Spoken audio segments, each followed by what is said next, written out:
So, Mom is here. March the Machine. Spoiler season is officially here. The kickoff Twitch stream, or whatever you call it, actually happened as well. We've got a ton of exciting spoilers today to go over. I'm definitely not going to make it to all of them today, and hopefully I don't trip over my words any more than I already just did. And there's a lot of exciting ones, and a lot of really sad ones too, because, oh no, we keep losing characters left and right. Next up, let's talk about Etali Primal Conqueror. Here we go. Etali, well, I guess I kind of just,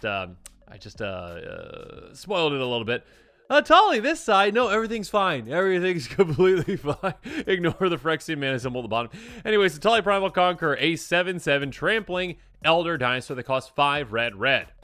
When Etali Primal Conqueror enters the battlefield, each player exiles cards to the top of their library until they exile a non-land card. You may cast a number of spells from among the non-land cards exiled without paying their mana cost.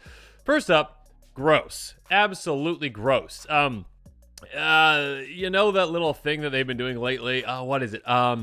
Oh yeah, putting a cast requirement on an ETB that powerful. Wizards apparently forgot to do that, or just decided not to for some reason. Yes, this commander is 7 mana, but simply by just casting it, you might be able to just win the game. Because, well, I mean, there's certain ways to maybe take advantage of that ETB again and again and again. And also, especially if you're playing against opponents that maybe synergize accidentally with your commander, like anyone who's playing a deck that maybe blinks things, like has cards like, you know, Ephemerate, or, you know, Teferi's Time, whatever twist. Is that one? Anyways, lots of blink spells out there, of course. Also other, you know, spells that maybe copy Etali, maybe that you don't have access to with this commander, maybe like a Cackling Counterpart.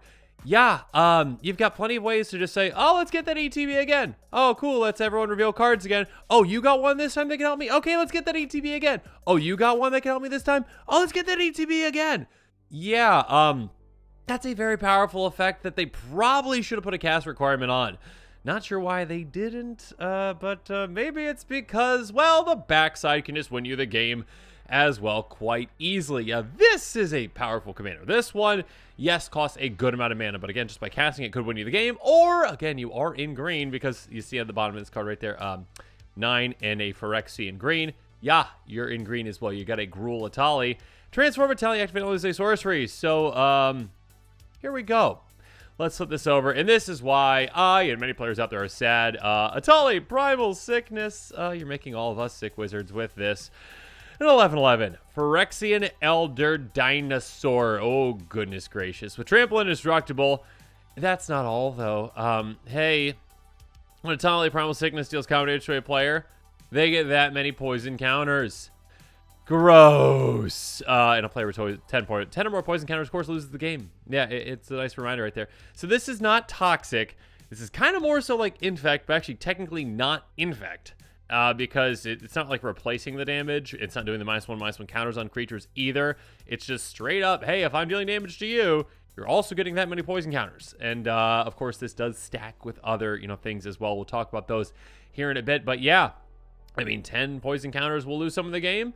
If you get through with Etali, they lose. If if they block with a 1/1 and you trample over that, they lose. So yeah, of course. And yeah, there's ways to double power. There's ways to double the combat damage. There's ways to get extra combats. There's ways to really take advantage of this. And again, either side of this commander is incredibly powerful. This one is, well, powerful and hard to deal with. The other side is also hard to deal with because, well, you might have some ways to actually, again, take advantage of the ETB. But yeah, both are incredibly powerful. It's all in one package, and you can take your opponents out in a wide variety of disgusting ways. Maybe even with their own stuff with the front side, or again, with the backside, just hitting them and being like, oh, you're gone, right? That was one shot. Oh no, sorry, goodbye. Yeah, this is a commander that can be absolutely disgusting. And again, just disgusting to look at. Poor Etali, what happened to your, yeah, you look like just skin and, well, not even skin and bones, you're just bones. So, poor Etali. Everyone, I'm sorry. Like we did earlier for another one, a quick moment of silence for Etali. Okay, that's enough. Now let's jump into the budget buys in the pricier picks. The budget buys are going to be cards that are less than $1, cards that I would consider to build around this commander with. And then also the pricier picks, again, cards that are outside of my budget, but might be within yours, again, more than $1. So yeah, we're going to be talking about all those cards. There's going to be a card list link in the description below, so make sure you check that out at some point. Again, when a new exciting commander like this one is spoiled, cards might go up in price that work really well with it, so you might want to consider picking up cards sooner rather than later for this one. And yeah, I can imagine this commander is going to be incredibly popular. Goodness gracious. Let's jump into those budget buys. So, first up in the budget buys, it is I was going to say Wayfarer's Bauble. Well, yeah, use Wayfarer's Bauble, but also Voyager Staff. Here we go, an artifact that also costs 1 like Wayfarer's Bauble. Pay 2, sacrifice it.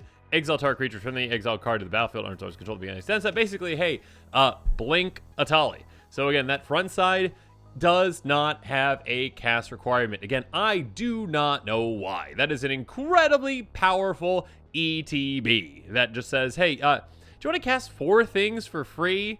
Cool. And again, now with this, it's like, okay, you just paid 7 to get your commander in. The next time you're using a Voyager Staff, that's 2 mana, essentially, right? If you already have it in play. Just to do that again. Get 4 more spells for free. So, yeah, this can be absolutely gross. Obviously, there aren't a lot of Blink spells. There are not a lot of Blink spells in Gruul, but they are in other colors. And your opponents very well might have one. If you're playing against a Blink deck, have fun. Go to town. Your opponents are in trouble. Moving on, Mirror March. What there is in Gruul, though, are ways to copy creatures from the red side. Thank you, red side. Anyways, enchantment. Whenever a non-token creature is battlefield under your control, flip a coin till you lose a flip. Then, basically, for each flip you won, create tokens copy that creature. Those tokens gain haste. Exile at the beginning of the next end step. Doesn't matter that they get haste. You're probably just going to keep the actual regular version of Etali again, because when you are making that token copy of Etali, yeah, the legend rule is kind of a thing, so you have to sacrifice that token copy. Does not matter, though. You still get that ETB. So again, Etali comes into play. Let's say you get lucky, and you get 2 coin flips that go your way. Cool. You get 2 token copies of Etali. Guess what? You get to cast 2 more things off the top of everyone's library for free. Again, if you hit any blink spells, any copy creature spells, do it again, and again, and again. This can be just absolutely disgusting. And again, the backside of the card is a one-shot KO, and I am worried right now about the front side of the card, which again is just like a commander that could just be cast win, essentially. Gross. Also gross. Jax is the Troublemaker. Yet another way to make token copies of your commander really, really, really easily. Pay red, tap, discard a card, create tokens, copy another target creature you control. It gains haste when this creature dies. Draw a card, sacrifice begin the next end step, activate a sorcery. Again, the sacrifice of the end step does not matter because, hey, it's legend rule, you sacrifice right away. Regardless, with this year, it's basically, hey, paying a single red mana, tap, discarding 1 card, making a token copy of your commander, casting 4 things off the top of libraries for free. And, oh, by the way, since this basically is giving your commander blitz kind of in a weird way, you draw a card when that token copy of your commander dies. So, basically, rummage on top of cast 4 things for free. Yeah, that's a repeatable effect, one that's going to be incredibly impactful with this commander. Gross. Next up, yeah, we're not done yet with the gross stuff because, again, there's an absurd amount of ways to utilize that front side of your commander. And again, the back is what many players might be scared of, but they really should be scared of the front first. Mirage Phalanx. Soul Bond. Yeah, you're going to Soul Bond this with your commander. As long as it's paired with another creature those creatures has, at the beginning of combat of your turn, create a token that's copied of this creature, except that it has haste and loses Soul Bond, exile into combat. Basically, again, make an extra token copy on every single one of your combats. Gross. Just an extra free. Oh, hey, you went to combat? Good for you. You did a good job. Look at you. Oh, cast 4 things for free. Oh, you hit your opponent's blink spell. Do it again. Yay. Oh my goodness. This is going to be gross. Have I said that before? Speaking of that, let's go to the backside of the card again. 11/11, trample indestructible, basically Infect, but technically not Infect.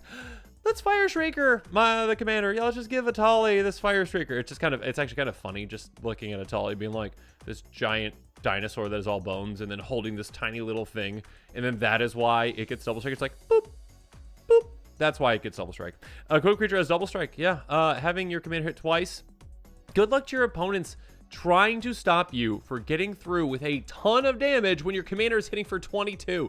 First up, that would already be enough, commander damage to take someone out. So if you get through that, yeah, you're taking them out technically with poison first, I guess, right, with the first strike. But still, right, you could just commander damage players out, really. Realistically, with an 11/11, Regardless, so yeah, you just have to get through what 10 points of damage to actually get those 10 poison counters on that opponent. So if they don't block 13 points of damage, they're gone. So good luck to them. Fire Shrieker is absolutely gross with this commander, and of course, that is not the only way to pump up this commander. There are a ton of other ways, like two-handed axe. Hey, first up, there's an adventure. Yay, let's go on an adventure. Instant speed. Target creature you control gains double strike until end of turn for 2 mana. So, yeah, that opponent that's like, I blocked properly. Look, I've got enough to block and not die to those poison counters. And then you're like, sweeping cleave. And then they're like, oh no, I'm gone. Yeah, that's basically going to be it. As long as they, so say they're, they're even blocked the full amount. They're like, oh, great, I blocked 10. And then you're like, or 11. And then you're like, oh, okay, double. Okay, you're gone. And also, this is also an equipment that when equipped creature attacks, double its power until end of turn. So, again, getting your commander up to 22 power. Yeah, that's just great. That's just lovely. And also, that does pair with other double strike effects. Again, that plus Fire Shrieker equals what? 44 damage. Good luck to any opponent trying to block all of that.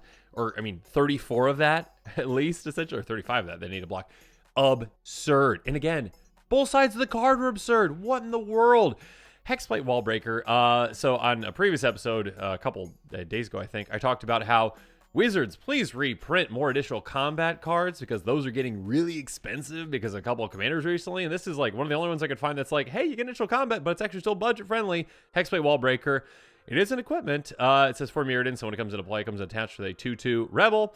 Quick creatures +2/+2. That's nice. Whenever quick creature attacks, if it's first combat each turn, or of the turn, untap each creature of this phase, additional combat phase. Basically, hey, a way to get an extra combat. Again, with this commander being a one-shot KO, if you can get through on an opponent and get extra combat and get through another opponent, you just took 2 players out with one commander. And again, there are ways to make your commander unblockable. So yeah, this can be very easily done to take out multiple opponents in a turn just with, an extra combat spell. I guess there's an extra combat effect, but you know what I mean. Gross. Cankerbloom. Here we go. So Cankerbloom is a fantastic new-ish card. I guess I was going to say new, but it came out in the most recent set. I guess it's the most recent set that's actually printed. Regardless, 3/2. Phyrexian Fungus. That costs 1 and a green. Pay 1, sacrifice it to choose 1. Hey, destroy target artifact, destroy target enchantment. Nice. That's awesome. Cool. Also, proliferate. That's another option. So, yeah, let's say again that you're like, that opponent's like, I'm fine. I'm safe. I'm only at 9 poison. Oh, no. You've got a proliferate effect. Yeah, you also have access to a good amount of proliferate effects in these colors as well, so have fun doing that. Essentially, again, even if you just get through with a couple of poison counters on your opponent, they're not safe. There are plenty of ways to proliferate, there are plenty of ways to take them out, and then you can just move on to the next opponent. You're just like, okay, yeah, you know what, I got some poison on you. I'm just going to swing at that other player, start getting some on them, and start proliferating both of you. So yeah, this, again, obviously can pair incredibly well with your commander. And even a simple card, just a simple land you can just throw in the deck that's not taking up any spot at all, essentially, because it's just, a land slot. Hey, Rogue's Passage, taps for a colorless, nice. Pay 4, tap, target creature is unblockable this turn. Yeah, hey, can you think of any creatures you want to make unblockable? Maybe you're an 11/11, basically, Infect commander. So yeah, this is just, hey, one-shot KO any opponent. Oh, wait, yeah, you got a way to destroy my commander? Too bad, it's indestructible. Okay, I guess Path to Exile, that would stop it, but still. Pretty hard to stop when your commander is that hard to deal with and can get through and take a player out in one shot. Now that we've talked about all the budget buys, though, let's move on and talk about the pricier picks, though. Here we go. And one that, has not been budget friendly, I don't think, ever since I started the channel. Probably won't be. Please keep reprinting it, Wizards. Maybe one day it will be. Conjurer's Closet. An incredible card for ETBs. Not ETBs that require a cast trigger, like, Zatalpa, or not Zatalpa. Is it Zatalpa? I don't know. Anyways, this one, Etali, does not have, again, a cast requirement. Have I mentioned that before? So yeah, Conjurer's Closet, which is a repeatable blink effect at the end of your turn, just says, hey, then end step, blink the creature you control. Cool, bring it right back. Do that with Etali, and basically this is just like, hey, at your end step, cast 4 things for free off the top of libraries. Oh, hey, you hit a copy spell. Hey, you hit, a blink spell. Do it again, and again, and again. Again, both sides of this are ridiculous. I just talked about, one side then the other, then back to the other side. Gross, Etali, gross. All right, Twin Flame. Yeah, this is another card that used to be budget friendly, no longer budget friendly. It's a great card for a commander like this, again, that has an incredible ETB that you want to use and abuse. Hey, 2 mana. Make a token copy of a creature, essentially. You can strive it as well if you really want to for more mana, but yeah, basically 2 mana with this commander, get a token copy of it. Oh no, legend rule, I lose it. It does not matter. You still get that ETB. And because of that, 2 mana, cast 4 things off the top of libraries for free. Maybe you'll hit another one of these kinds of cards. Not that's exactly when you can't have more than one in the deck, but maybe hit a heat shimmer. We got there. Goodness gracious. Tongue twister there. Regardless, hit a heat shimmer. Yeah, basically the exact same thing. But yeah, there are other ways, of course, to copy cards. Other ways, of course, to copy creatures. Gross. Good luck. Have fun. Next up, we've got Blade of Selves. Yep, this is good with this commander. I mean, it's good with a lot of commanders. But hey, equip creature is Myriad. Throw on your commander. Swing with Etali. Again, with Myriad, basically, if you're attacking one opponent, you get 2 token creatures that are tapped and attacking the other opponents. So, yeah, this doesn't really work, with if you're like, oh, cool, I'll swing at all my opponents and take them out the back of the commander. No. But what would happen, because of the legend rule, but what has happened again at the front is that you're getting 2 triggers, 2 ETBs to cast 8 things off the top of libraries for free. Well, 8 in total. 4 and 4. Gross. Again, the amount of value that you can get, the amount of absurd value that you can get out of this is just crazy. Okay, speaking of which, again, like I mentioned, additional combat spells are getting quite expensive for many reasons. Probably certain commanders that are like attack harmonicon commanders that maybe are quite popular these days. Regardless, Savage Beating is an incredible card. Played only during combat and during your turn. Cool. Anyways, choose one. Creature control, gain double strike until end of turn. That's nice. Or untap all creature control after this phase, additional combat phase. Entwine. So you can get both, essentially, if you pay that extra 2 mana, which is well worth it because, again, let's say your opponents have a couple blockers in play, and you're like, you know what? Let's just entwine this. I'll give Etali double strike. And yeah, Etali will get to take out that opponent, and also I get another combat so I get to take out another opponent. This is just basically take out 2 opponents. And of course, in combination with other pump effects, your opponent's going to stand absolutely no chance at all. Speaking of having no chance, Triumph of the Hordes. Yeah, this card is not budget. That's why it's in the price of your picks, and it's a very good card. Oh, goodness gracious. This is just a gross card on top of gross cards. Here we go. Until end of turn, creature control, get +1 gain trample and infect. So basically, again, if you've got other creatures in play, which you probably do after, casting a bunch of, just things off the top of your library for free, off of everyone's library for free, you probably got some ways, to get some creatures in play, and yeah. You are going to be, making an army and then making them all have Infect and +1 and Trample, so you can take all the other opponents out. And also in combination with the backside of your commander, again, keep in mind, again, your commander does not have Infect. It actually doesn't have Infect. It just says basically what Infect does in a different way. But still, this also gives your commander Infect. So now your commander is a 12/12 with double trample, but still doesn't matter. Trample, indestructible, with, hey, when this deals damage, I'm giving that many poison counters, and also, with Infect, dealing damage and giving poison counters. So, actually, does that replace it? I don't know. I think that would stack. Let me know in the comments below, but still, gross. Regardless, it's just a good way to just say, hey, I made a massive army with all your things, and now they're going to take you out as well. So, yeah. Next up, Whisper Cloak. An incredible card. One that I wish was budget. It used to be budget a long time ago. Equip creature is unblockable, and equip creature is Shroud. Your opponents are going to have an absolutely monstrous time trying to deal with Etali on the backside. Okay, 11/11, trample, indestructible, Shroud, so no one can target it, and it is unblockable. Did I already say that? Anyways, basically, it is going to be getting through on a player. They are probably not going to be able to stop it. There are very few things that can stop it, essentially, when it has Shroud and indestructible. Yes, I mean, mass board wipes that exile or bounce, whatever, yes, that can do it, but still. Good luck trying to stop it. This is basically just, hey, I'm going to auto-take one player out. Thank you. Next up, Evolution Sage. Yeah, there are plenty of great proliferate effects like I mentioned. Evolution Sage is a great one. Whenever land enters battlefield, under control proliferate. Basically, landfall proliferate. You've got plenty of ways to ramp, obviously, in these colors. Plenty of ways to get more and more lands into play. And, yeah, every single time you use so, proliferate. So, again, if you only got a couple of poison counters on an opponent with an attack from your commander, yeah, now, unfortunately for them, you're going to very easily be able to get the rest of them on them. So, yeah, this can be a great way, again, to kind of say, okay, got a couple on you. All right, I'll focus on other players swinging my commander. While I'm doing that, I'm just going to proliferate so both of you get more poison counters. I mean, even cards Bastion, again, just not really taking away a slot in the deck, kind of like a Rogue's Passage, right? Tap for Colors, pay 4, tap proliferate. Yeah, just be able to just throw that in there and be like, yeah, it doesn't really matter. You got plenty of ways to fix mana. You're in 2 colors, you're fine. You can use a couple of color lands in your deck. And this is just another way to be like, oh, you're at 9 poison counters, huh? Cool. My land is going to take you out. Goodbye.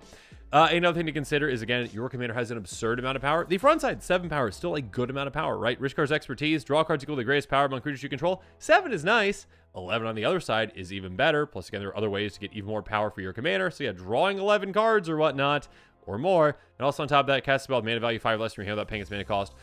Cool. You get even more spells that you're casting for free. You hit this off the top, gross. There are plenty of, again, just ways to get absurd amount of value out of this commander. Again, I think a lot of players, I mean, I'm sure players are focused on both sides, but I'm sure many players are going to be like really excited about that backside and be like, cool, 11-11, trample indestructible. Basically, in fact, kind of like a Blightsteel Colossus in a way, essentially, but it's Etali. And yeah, I'm sure a lot of players are going to be really excited about that. Again, I'm also very worried about the front side being just gross. Again, if a player pulls this out and be like, hey, I'm going to play this one, I'll be like, if I have a blink deck or a deck that has a lot of copy creature spells, like my Giganta deck, I'm not playing that one, because you just basically can cast your commander and get a copy spell and then do it again and again and again, and the amount of value you can get is absolutely absurd. So yeah, I will not really fuel into your commander just winning because my deck is making it win. So yeah, I think both sides are incredible. I think, again, the back is probably going to be more focused on, but yeah, still sad to see Etali in this state. Regardless, yeah, make sure you check out that deck list link in the, not deck list. I did not build an entire deck around this yet. Make sure you check out that card list link in the description below if you are interested in this commander, because again, when new exciting commanders like this one are spoiled, and I believe this one's going to be incredibly popular, because yeah, it's a very, very, very, very, very popular card. In fact, I actually think Etali technically is the most popular legendary creature out there, not because of, just its, commander presence, the command zone, but in the 99, it is huge. So I believe, according to Scryfall, I think in EDHREC stats, it is the most popular card. So there's a lot of Etali fans out there, and yeah, I think this is going to be a popular commander. So make sure you check out that list. Also, if you haven't seen my most recent episode on Gimbal, Gremlin Prodigy, Gizmo is here. That's right, gremlins are here. Make sure you check that one out. It's kind of a weird but really cool card, so make sure you check that out. Also, again, make sure you're staying tuned for more quick takes and spoilers coming up. We are right at the beginning of spoiler season. It is very exciting, and yeah, comment below with your thoughts on this one. And as always, thanks again, and have a good one. This show and episodes like this one are possible thanks to viewers like you. If you're looking for an easy way to help support this show, make sure that you like, share, and subscribe. Also, hit that bell notification icon so you don't miss any new episodes. You can also go check out our playmats and other merchandise at thecommandersquarters.com. We also have a ton of brand new t-shirt designs in stock, so make sure you check out those as well. Another easy way to support this show is with our TCG player affiliate links. So whether you're buying a deck or individual cards, you can use this general link right here or one in the description. And the final way that you can support this show is by supporting us directly by becoming a patron. There are many benefits to being a patron, and I truly couldn't do this without all of their support.